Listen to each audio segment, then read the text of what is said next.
పత్రికలు ఇచ్చాను, డిస్ట్రిబ్యూట్ చేసిన పత్రికలు. హల్లెలూయా స్తుతి మహిమ ఎల్లప్పుడు దేవునికి చెదము.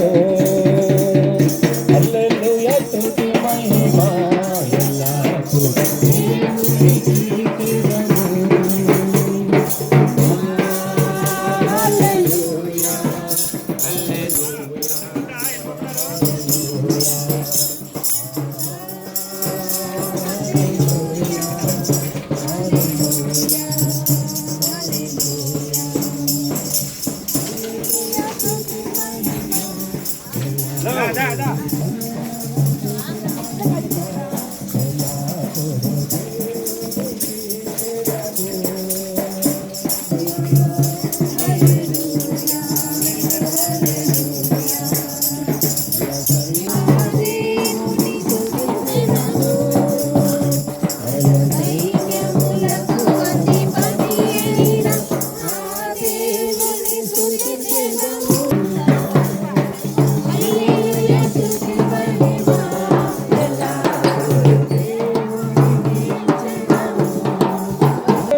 ఆకాశము నుండి మన్నాను పంపి దేవుని స్తుతించెదము.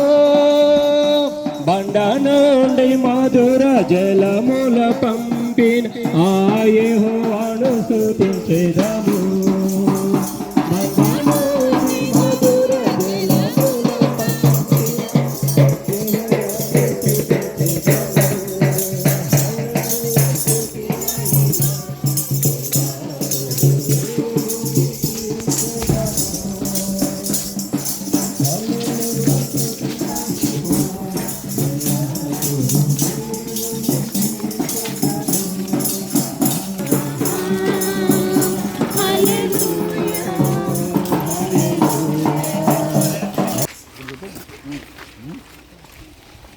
దేవుని స్తోత్రం. దేవుని ప్రభావములు చెల్లునుగా దేవునికి స్తోత్రం. హల్లెలూయా. అలా వెళ్ళి వచ్చిన నేను చెప్పాను కదా, ఆ విధంగా మీరు ముందుకు వెళ్ళండి. మంచిది.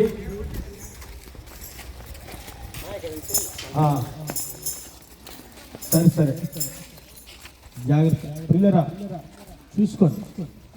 నలుగురేసి వెళ్ళండి అమ్మా, నలుగురేసి వెళ్ళండి. ప్రార్థన చేయండి. నిన్న నేడు నిరంతరము ఏకరీతిగా ఉన్న మా ప్రియ రక్షణ దుర్గమ్మ ఆశ్రమ కోటానికి స్తోత్రం. నానా ప్రభా యొక్క ప్రభా తండ్రి నాయన, మరి జనవరి 26 అనగా రిపబ్లిక్ డే ప్రభా తండ్రి నాయన, స్తోత్రాలు చెల్లిస్తా ఉన్నాము తండ్రి నాయన. నాయన ప్రభా తండ్రి, వారితో కూడా కలిసి కొంతమంది కార్యక్రమం చేతులకు అప్పగిస్తున్నా ప్రభా. పాటల్లో మాటల్లో సమస్తములో మీ సన్నిధి సమీపంగా వెంచమని కూడా ప్రార్థిస్తున్నాం. మా సహోదరుడు సత్యపాల్ గారికి, అలాగే గారికి, ఆనంద్ పాల్ గారికి, ప్రేమానందయ్య గారికి మరి ప్రభు పేరిట ప్రత్యేకమైన వందనాలు మా సంఘం నుంచి తెలియపరుస్తున్నాం.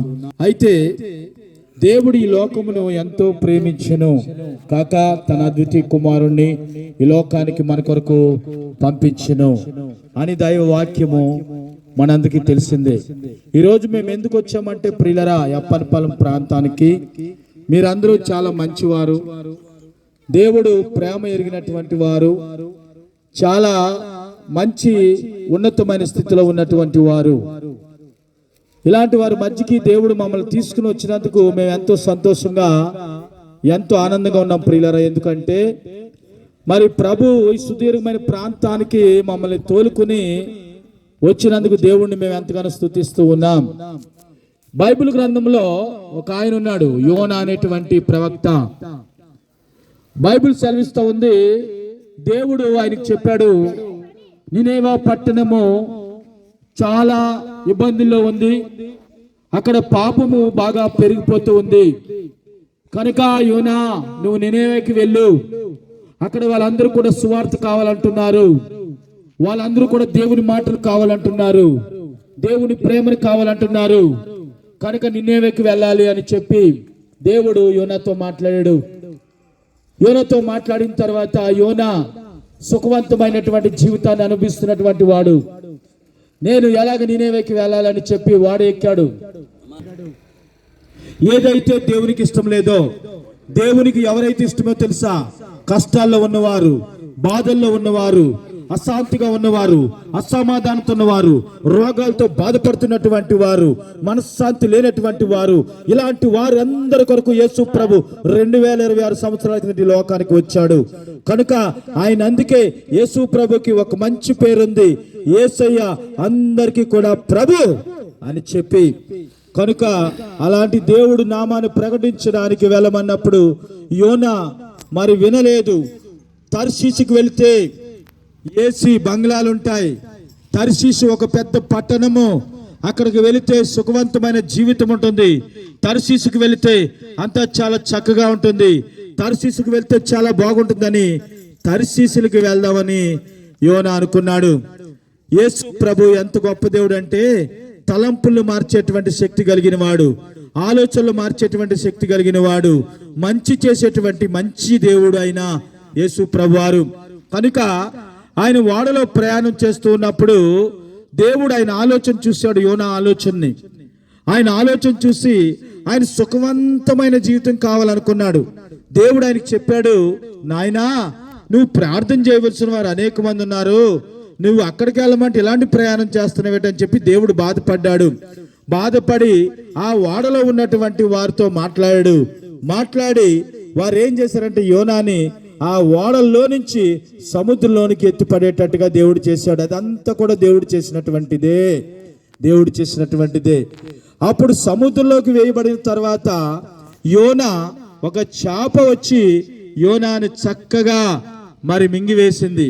అప్పుడు యోనాకు తెలిసింది, నేను దేవుడు మాట వినలేదు గనక, ఈరోజు ప్రభు మాట వినలేదు గనకనే ఇలాంటి గత్యంతరం నాకు పట్టిందని చేప కడుపులో మోకాళ్ళు వేసి యెహోవా నామమున ప్రార్థన చేశాడండి.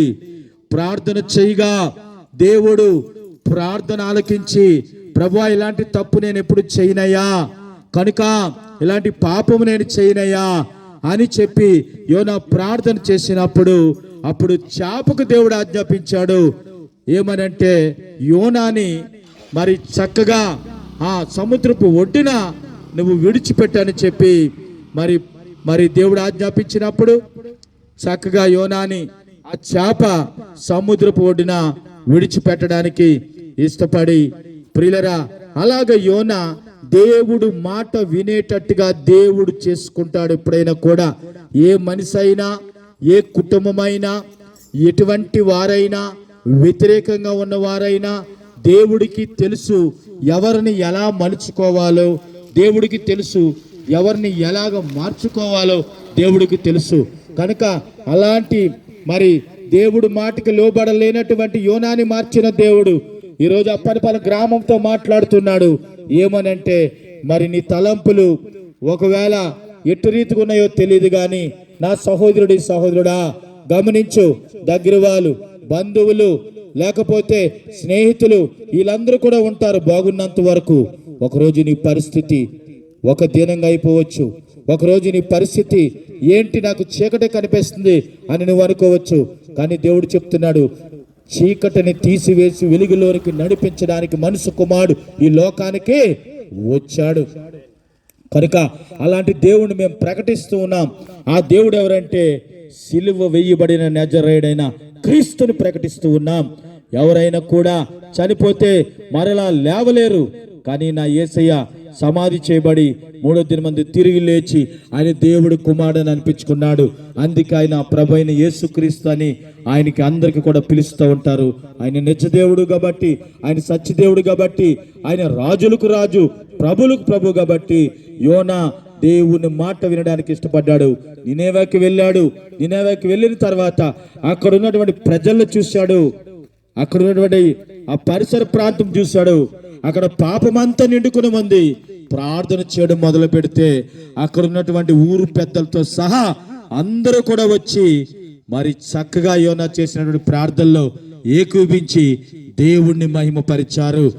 అంత గొప్ప దేవుడి కోసం మేము ఇలా ప్రకటించడానికి దేవుడు మాకు ఇచ్చిన ఈ గొప్ప సమయాన్ని బట్టి దేవుని గట్టిగా 2 చేతులు పైకి హల్లెలూయా చెప్దామా? హల్లెలూయా. దేవుడి ఈ మాటలు దీవించునుగాక. ఆమేన్. తండ్రి పరిశుద్ధుడా, దయామయుడా, కృపగల తండ్రి, మీకు వందనాలు స్తోత్రాలు చెల్లిస్తున్నాం నాయన ప్రభా. ఇంతవరకు మీ దాసులు నాయన సతీష్ పాల్ గారు నాయన మరి ప్రకటించిన ప్రకటన ప్రభా, మరి గ్రామంలో ప్రభా రక్షణ సువార్తను ఆయన మరి వెదజల్లి ఉన్నారు తండ్రి. మరి మేము విత్తిన మాటలు ఏదో నిరర్థం కాదన్నావు నాయన.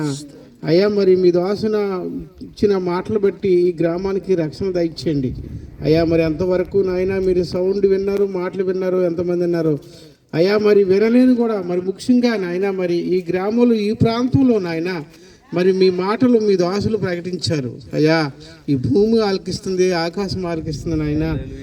మరి మనుషులు ఒకవేళ ఆలకించకపోయినా ఒక దినాన్ని ఈ భూమి ఆకాశంలో మీరు సాక్ష్యంగా పిలిచే దేవుడు నాయన. నాకెవరూ చెప్పలేదు, సువార్త ప్రకటించలేదు అన్న మాటకి ఏమాత్రం వీలు లేకుండా భూమి మా మీద సాక్ష్యం పలుకుతుందని చెప్పావు నాయన. మీ దాసులు ఎంతగానో ప్రకటించారు. విత్తన విత్తనాలు పలింపు చేయండి, 30 60 100 పలింపు చేయమని, ఈ గ్రామానికి రక్షణ భాగం దయచేయమని మా ప్రభువు యేసు క్రీస్తు నామములో అడిగి వేడుకుంటున్నాం మా పరమ తండ్రి. ఆమేన్. Praise lord.